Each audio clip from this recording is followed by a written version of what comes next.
SALZ. As you can see, we've got our winter crops out. All of our cool weather seeds. As I said, we've got our winter seed out now. And as you can see, we've got kale, rutabaga. Beets are cool weather, not cold weather. We've got our collards, our vates, our cabbage, spinach, cauliflower, Brussels sprouts, turnips, purple top turnips, lettuces, carrots are cool weather, not cold weather, tender greens, mustards, rapeseed, bok choy, sugar peas.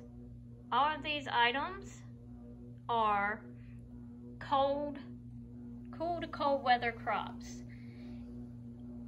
Now, August is hot in South Carolina, extremely hot. So I'm going to take you outside and I'm going to show you how we get our stuff started a little early. Now, keep in mind, you don't have to start your stuff right now. You can actually plant in South Carolina all these greens from now until about February, depending on what it is.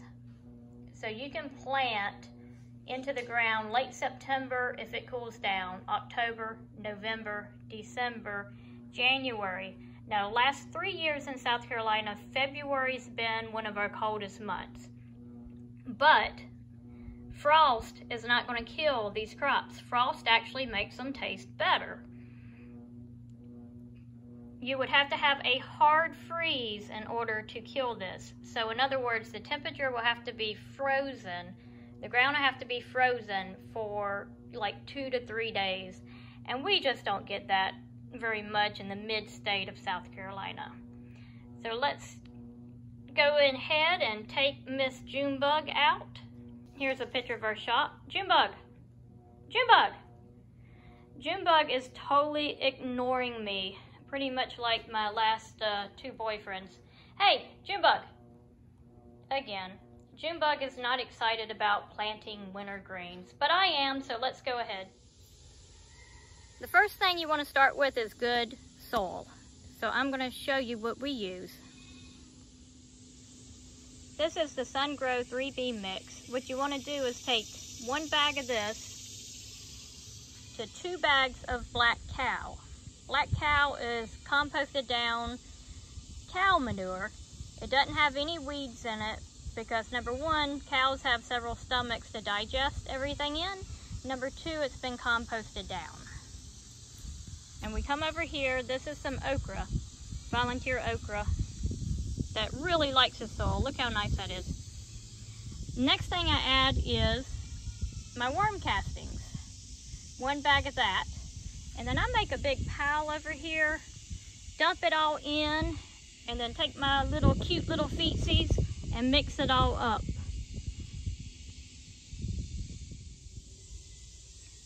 The next thing you want to do is get a 2-gallon to 5-gallon bucket. Now, this bucket will not be the home of your plants. This is just to get your plants started. As you can see, I'm under this nice shade tree.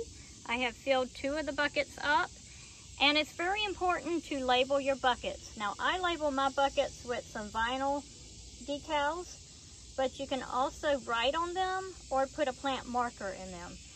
Be very, very, very sure that the marker is waterproof.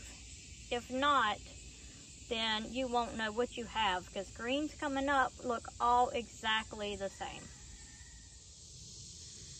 Next, you want to water nicely and then pat it down a little bit.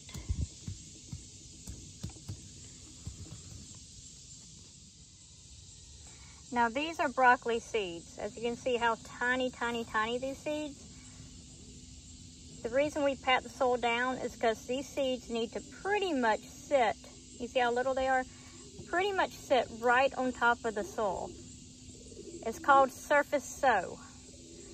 If you bury these 1/8 of an inch down into the ground, they're never going to come up.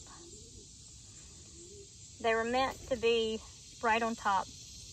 Most of your seeds, the size of the seeds, how deep you're going to plant it. So you can see that it is tiny, tiny, tiny. Next, you're going to take about 1/8 of a teaspoon of seed. It's not going to be very much. And you're going to have to do this real cautiously and just sprinkle these seeds into the soil. Next, take a little teeny bit of soil and just throw right on top like that. Now, like I said, this is not going to be its permanent home. This is just to get you a head start. What's good about these buckets, they're not very heavy, so you can move them out of the shade. Move them in and out of the shade. So, it'll do really good if you can get some morning sun on these. And then about 11:30, bring them back in.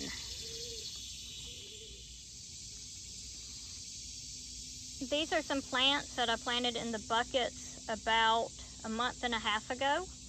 I have transplanted them into pots. If it's cooler weather, you can put them right outside.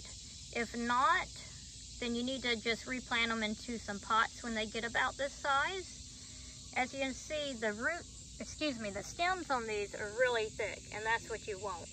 When you plant them in those seed trays, a lot of times they're really spindly and almost impossible to handle. So this is why we like this technique. I learned it from an older gentleman that used to come in there named Pete. He grows everything in 5-gallon buckets.